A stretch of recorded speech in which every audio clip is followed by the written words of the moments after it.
بالله من الشيطان الرجيم بسم الله الرحمن الرحيم قال الله تبارك وتعالى في القرآن المجيد والفرقان الحميد إن أول بيت وضع للناس للذي بمكة مباركا وهدى للعالمين صدق الله العظيم إن الله وملائكته يصلون على النبي يا أيها الذين آمنوا صلوا عليه وسلموا تسليما اللهم صل على سيدنا وعلى آل سيدنا ونبينا مولانا محمد معدن الوجود والكرم وآله الكرام وله الكريم وبارك وسلم صلاة وسلاما عليك يا سيدي يا رسول الله صلی اللہ تعالی علیہ وسلم۔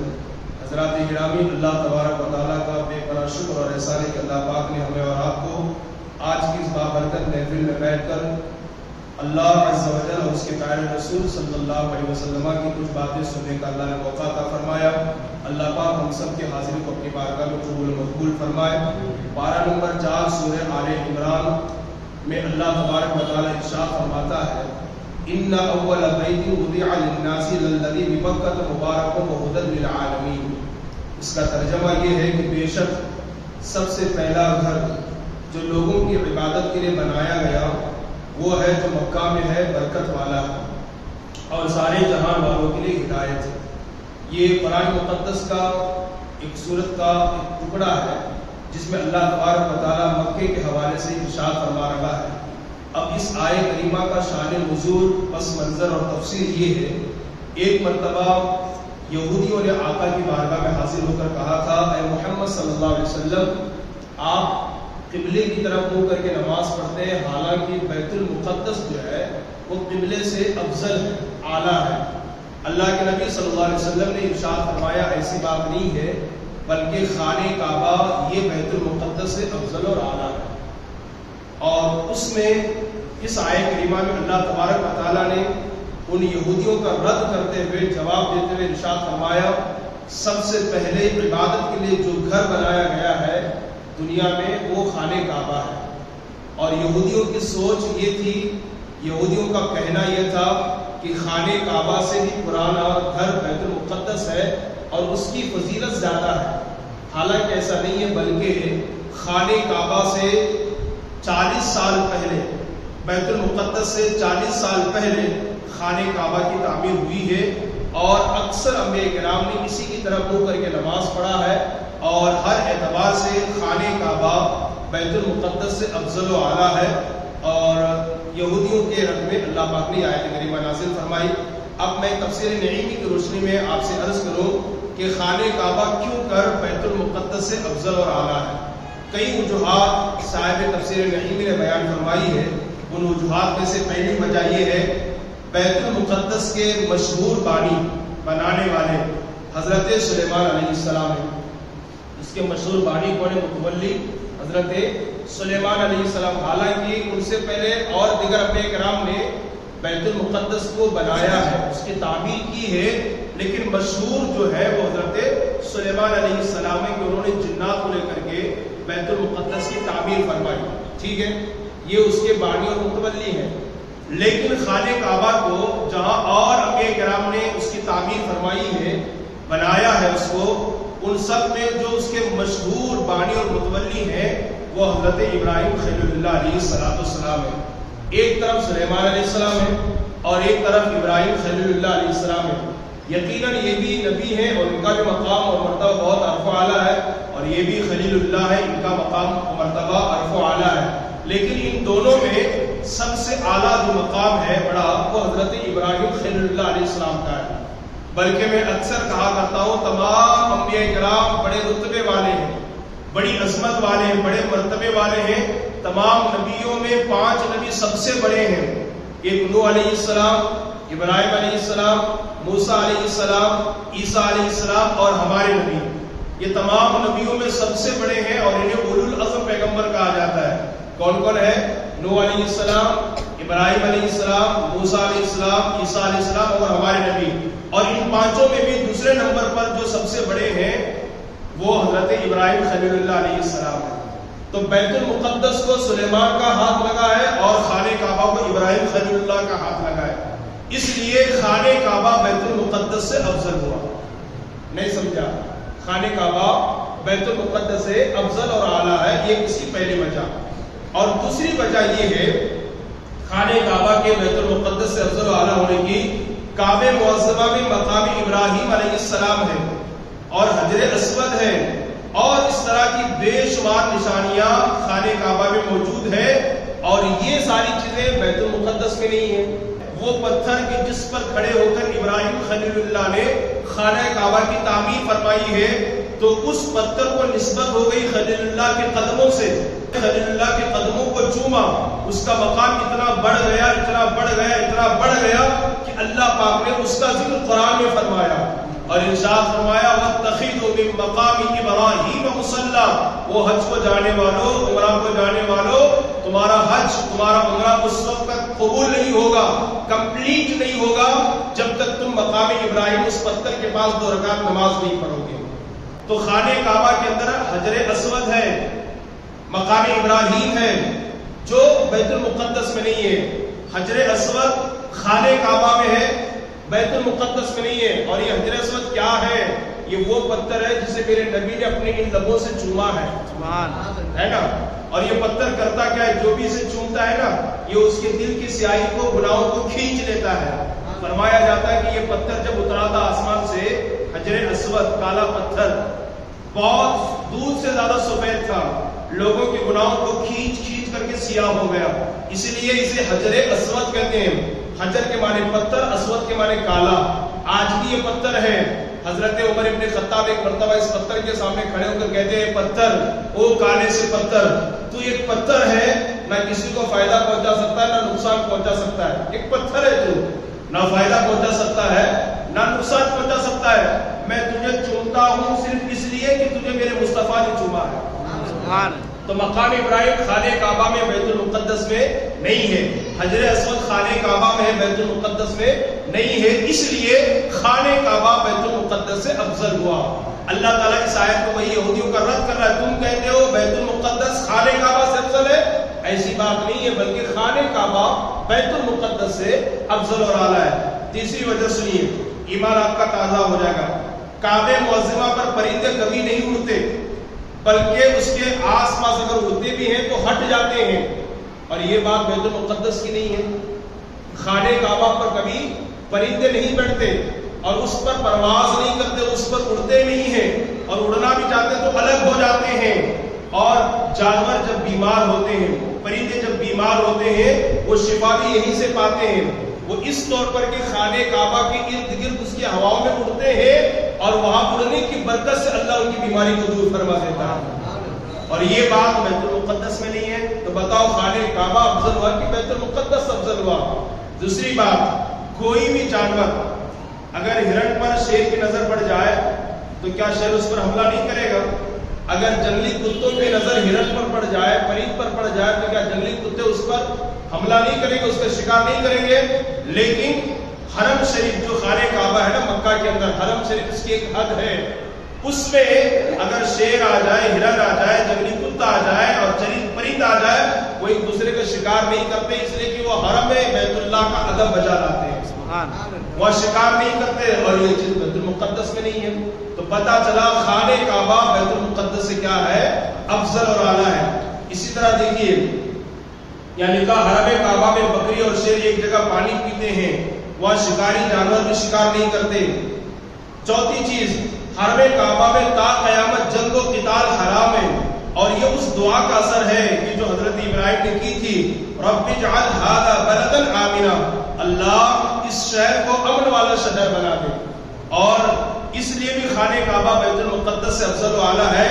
کعبہ معظمہ سارے حاجیوں خصوصاً مکہ والوں کی پرورش کا ذریعہ ہے.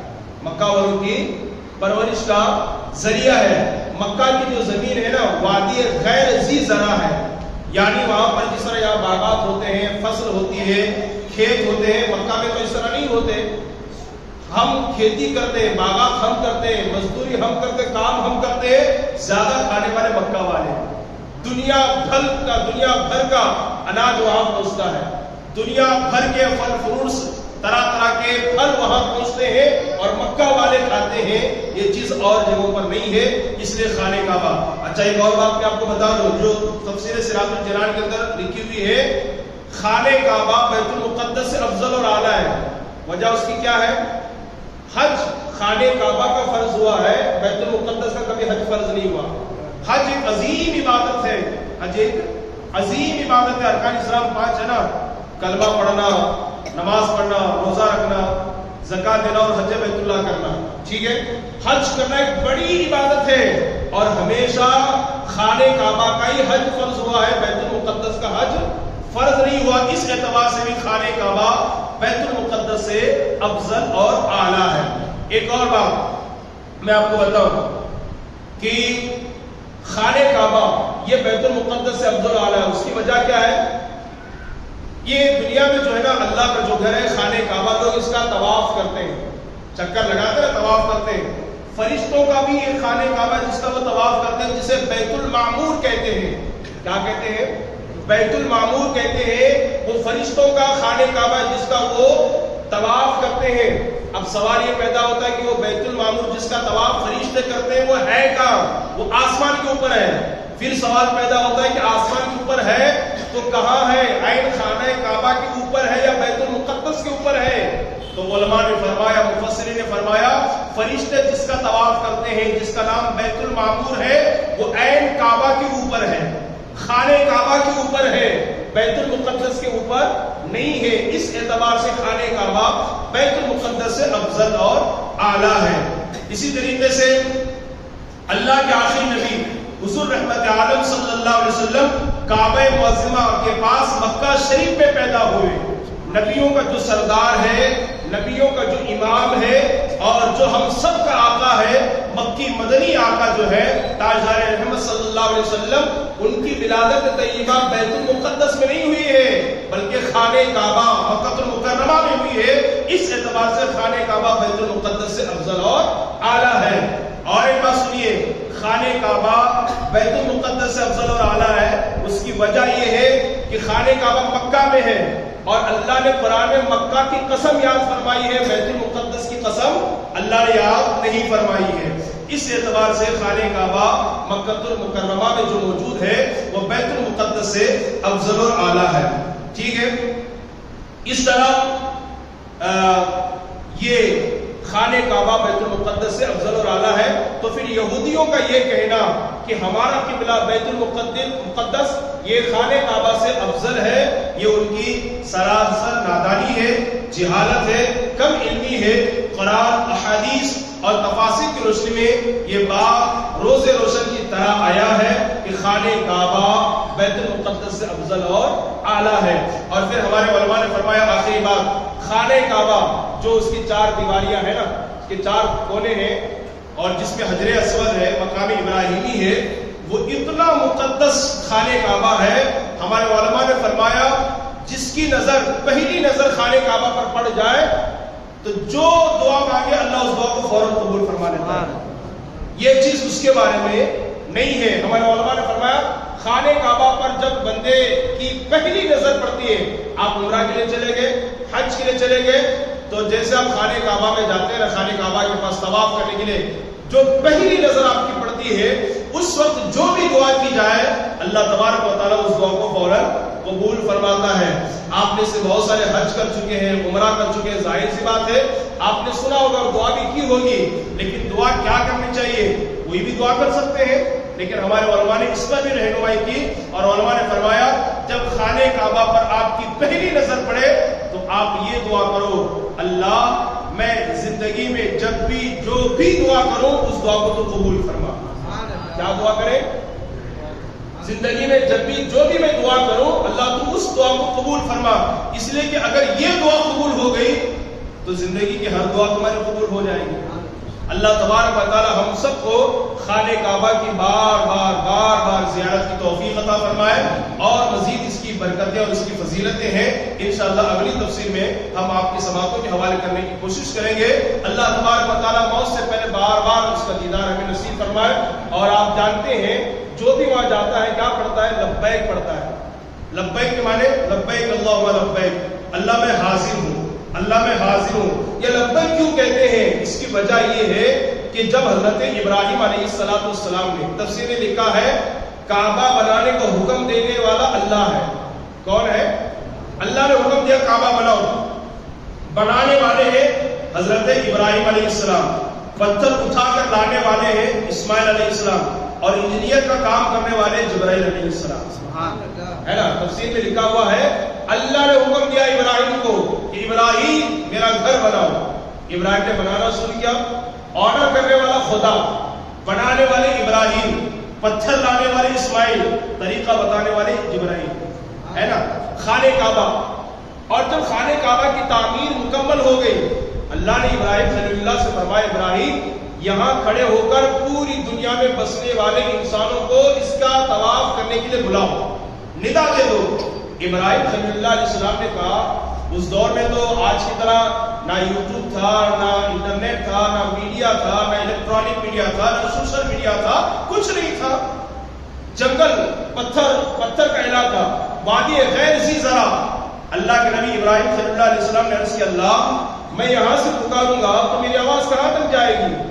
اللہ نے ارشاد فرمایا تھا ابراہیم پکارنا تیرا کام ہے اور تیری پکار کو بندوں تک پہنچانا میرا کام ہے. کیا ہے؟ میرا کام ہے.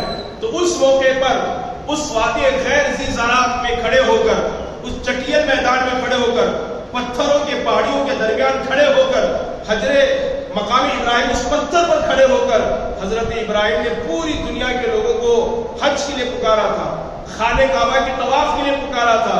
مفسرین نے لکھا ہے دنیا میں جو پیدا ہو چکے تھے, جن کی قسمت میں حج یا عمرہ کرنا تھا انہوں نے, اور جو پیدا نہیں ہوئے قیامت تک آنے والے تمام انسانوں نے عالم ارواح میں لبیک کہا تھا. کیا کہا تھا؟ جنہوں نے کہا تھا وہ ضرور حاضری دیں گے, اور جنہوں نے جتنی بار کہا تھا موت سے پہلے وہ اتنی بار حاضری دیں گے. ہمارے مؤذن صاحب 50 مرتبہ عمرہ کو 2 مرتبہ حج کو گئے, اس کا مطلب ہے سمجھ لو 50 مرتبہ انہوں نے عالم ارواح میں لبیک کہا تھا. کتنی مرتبہ؟ اگر کوئی 10 مرتبہ جاتا ہے, کوئی ہر سال جاتا ہے, کوئی 60 مرتبہ جاتا ہے, وہ اس لیے جا رہا ہے پیدا ہونے سے پہلے عالم ارواح میں جب ابراہیم نے پکارا تھا تو انہوں نے 60 مرتبہ لبیک لبیک لبیک لبیک کہا تھا.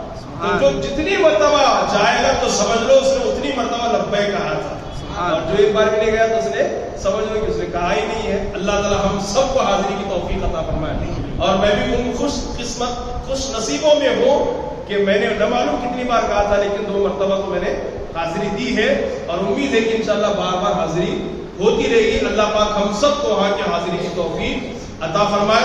انشاءاللہ ہم جمعہ میں تفصیل کے ساتھ عمرہ کے فضائل, عمرہ کا طریقہ, اب چونکہ حج کا مہینہ آ رہا ہے تو حج کی فضیلت اور حج کرنے کا طریقہ آسان اور سہل انداز میں آپ کو بتانے کی کوشش کریں گے. آپ سے گزارش ہے کہ آپ اپنے دوست و احباب کے ساتھ اول وقت میں جمعہ کی طرح آنے کی بھرپور کوشش کریں. اللہ کی بارگاہ میں دعا ہو کہ اللہ تعالیٰ کہنے سننے سے زیادہ ہم سب کو عمل کی توفیق عطا فرمائے. رب قدیر جل جلالہ پنجتن پاک کے صدقے میں ہمیں ہمارے علم میں اضافہ عطا فرمائے, ہم سب کو علم نور عطا فرمائے, اور اپنے علم کے مطابق عمل کی توفیق عطا فرمائے. جتنے بیمار ہیں اللہ ساروں کو شفا نصیب فرمائے, جتنے قرض میں ڈوبے ہوئے اللہ سب کو بالغ قرض سے سرگوشی عطا فرمائے. جتنے مومنین و مومنات پریشان حال ہیں اللہ تعالیٰ سب کی پریشانیوں کو دور فرمائے. رب قدیر جل جلالہ آج کے درس قرآن کی برکت سے ہمارے جملہ بے قصور مسلمان قیدیوں کو رہائی عطا فرمائے, انہیں جلد از جلد گھر لوٹنے کی اللہ توفیق عطا فرمائے. اللہ پنجتن پاک کے صدقے میں حضرت مستان شاہ عربی مدرسے کو خوب عروج عطا فرمائے, پڑھنے والے بچوں کو بہترین قاری قرآن, حافظ قرآن, عالم ربانی, مفتی باوقار بننے کی اللہ توفیق عطا فرمائے. وما علینا الا البلاغ. السلام علیکم ورحمۃ اللہ.